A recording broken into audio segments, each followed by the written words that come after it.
ఇది దేవుని బల్ల.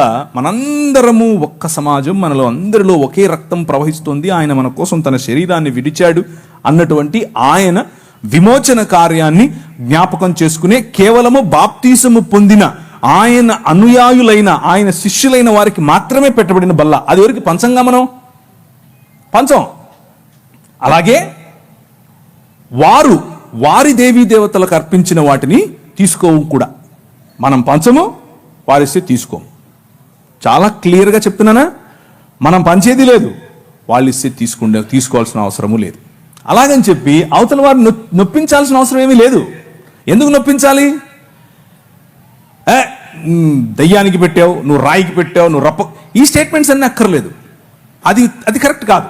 అలా చెప్పటం వల్ల అవతల వ్యక్తిని పోగొట్టుకుంటాం. అలా మనం దురుసుగా ఉండకూడదు, చాలా సున్నితంగా మాట్లాడచ్చు.